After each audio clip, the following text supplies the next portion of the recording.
Hello, world. This is Where 18 back at it again, episode 7. Thanks for all the subscribers. I got over 100 subscribers now. That's crazy. Let's keep it going. Let's get up to 2,000, 3,000, whatever. Let's get it out there. Let's have people talk about this channel and the good stuff that I talk about. I think I'm a good storyteller. I try my best. I hope you guys like what I'm saying so far. Like I said, this channel is gonna get better. I'm gonna add stuff, do stuff to make it better, make it look better, overall appearance or whatever. This is just the beginning. It's just my first 2 days of doing this, and I got big plans for this channel. I want it to be a huge thing. I want it to be a hit. I want it to be great. With your help and support, liking, subscribing, telling your friends about it, we can do that. So let's get on to today's topic. Today's topic, I'm going to talk about job interviews. I've had a lot of job interviews the last couple of years. I've been fired from several jobs the last couple of years, which is crazy. My first job was the Air Force. After that, I've had several jobs doing security, which sucked. I've had a bunch of interviews. Like over the years, I've learned how to tell these guys what they want to hear. I've learned how to know if I'm going to get a job or not, like from the first 5 minutes in the interview.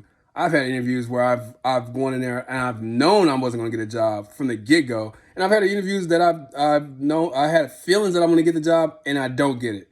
So it goes both ways. First thing, what I do for interviews is depending on if it's a live interview, if I'm going in person, or if it's a virtual interview, which I've had tons of virtual interviews. It's crazy how many virtual interviews I had the last like 5-6 years. I like to go to Indeed. I found most of my jobs that I've had the last 5 years, I found on Indeed. LinkedIn is a good site too. So those are those are my two go-to sites if I ever get in a position where I need a job and I'm looking for a job. But Indeed, for one, is fantastic. It's a great site. These people actually get back to you.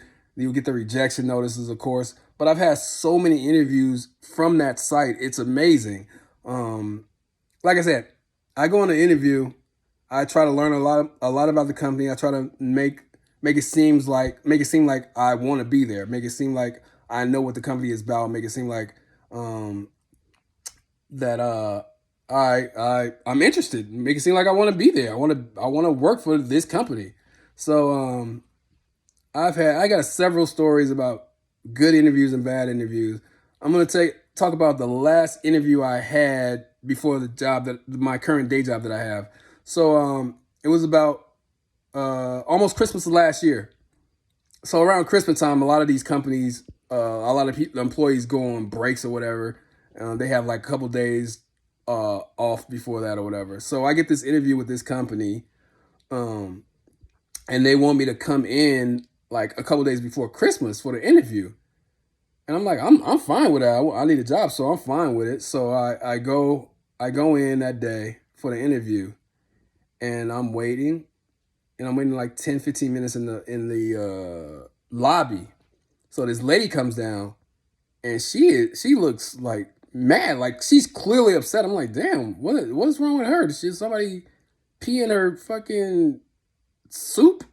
Like, she was super mad. I go to shake her hand. She gives me the wet noodle handshake. Like, okay. So we go up to her office, and she asks me questions. And she is like the rudest person. Usually when I go to an interview, I try to make the person laugh. I tell a joke or something.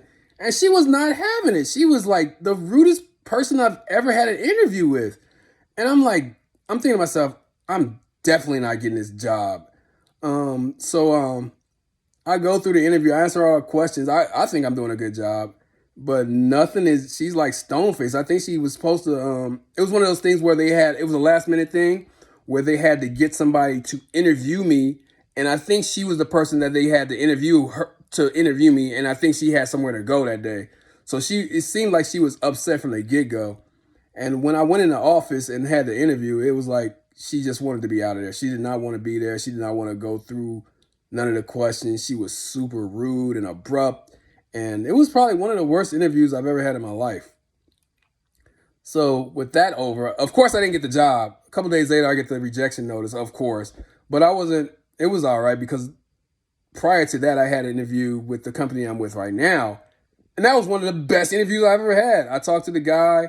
They had the workers there, or whatever, and the my supervisor, he's like the coolest dude ever. He was like, I want you to.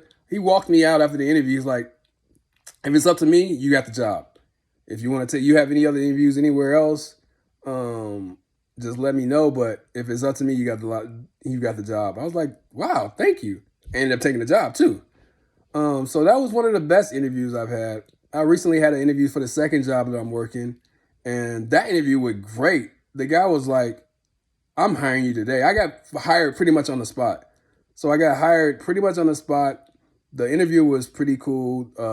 I went in there. I didn't even know what I was interviewing for. It was crazy. He was like, "Do you know what you're interviewing for?" And I was like, "Oh," I said shit in the interview. He was like, he started laughing. He was like, "Man, I don't remember to tell you the truth." So he didn't even mark that off bad for me because the rest of the interview was so good. I did so good. Um, Talking about the things I know, the things I've done, and all of my personality. And my personality pretty much shown through in the interview. So I got hired the same day. Um, and that's the night job that I'm currently doing right now, which is all right. It keeps me up because I can't sleep at night anyway. But uh, I had another interview with this company through Zoom or whatever, and I thought I was doing good, and clearly I didn't because I got another rejection notice. How do guys feel about the generic rejection notice too? I've gotten a lot of those emails. Like it's like I think it's like some kind of automated thing that they put out. Because I don't think it's real. It doesn't make it. They all sound the same. Like I don't think it's real. That I don't think anybody actually goes through and actually sends you a notice saying that you didn't get the job. I think they're all generic or whatever. But I've had a lot of those generic rejection letters, and I've had several opportunities to interview for positions that I knew I wasn't qualified for, which is crazy. Like I interviewed for this robotics company, and I did good in the interview. The guy said he was going to give me a job, but then COVID happened. I was supposed to go to San Francisco, learn the job. They were opening an office out here in Las Vegas. I got the job. COVID happened and everything shut down. Like the whole operation just shut down. They said they decided not to do the Vegas opportunity.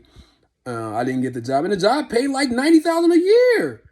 Like I would have been set. That's a good ass job. But I did good in the interview on stuff that I really didn't know about because I studied the company. I learned what they worked on, and I just pretty much winged it, pretty much. And it wasn't like it was a live. It wasn't like it was a in-person interview. It was an over the Zoom thing. So I had my notes in front of me, and I had my computer in front of me. So I was answering the questions while actually reading some of the notes that I taken, which made me look good. It made me look amazing. Something you can't do when you're in an in-person interview. I also had an interview with this company. I think it was last July. These guys brought me in. I had a phone interview. I did good on the phone interview. They called me back. I had another phone interview. They're like, we want to bring you in to meet the people. So I come in. They gave me a test at the beginning of the interview. I guess I passed. He never gave me an answer if I passed or not. So we walked out. We walked out of the test place, and then they gave me a tour of the whole place. I met every employee there, like everybody, even the person that was potentially my supervisor. They showed me the break room. They was like, this is where you're going to work. This is blah, blah, blah. 3 days later, I get the rejection notice. Like, what? Like, how does that even happen? Like, you took me all around this place. I was there for like 3 hours with this in-person interview. I met everybody. I thought I had the job. Like, why would you bring me here? And I had no chance of getting a job. It just made no sense to me. I'm walking around. I'm thinking I got the job. It paid pretty well. The people seemed cool. And when I got the rejection email, I was like caught off guard. I was like, damn, how did that happen? So I didn't get that job, of course. Things worked out where I got a job that I liked anyway. So I guess all things happen for a reason. And it gave me some more interviewing experience. You never can go wrong with interviewing experience. You feel more comfortable when you have more of them. Like I can go in an interview and just wing it, and I will feel good about the interview because I've been through so many. Like before, I wasn't good at like talking to people and stuff like that. Now I look you straight in the eye. I answer all your questions to the best of my ability, and if I don't have the answer, I say I'll come back to you with that answer. I'll get back to you with that answer, and I usually do if I want the job. So when you go for interviews, just be yourself. Know your company. Know what you want. Um, just be yourself, pretty much, and let your whatchamacallit, your self shine through in the interview. They love that kind of stuff. That's all I got to talk about for the interviews. You guys had any interviews you want to talk about? Comment, like, subscribe, all that stuff. Like I always say, this channel is dedicated to Angelica B. Thank you guys for subscribing. Thank you guys for watching. Have a good one. Later.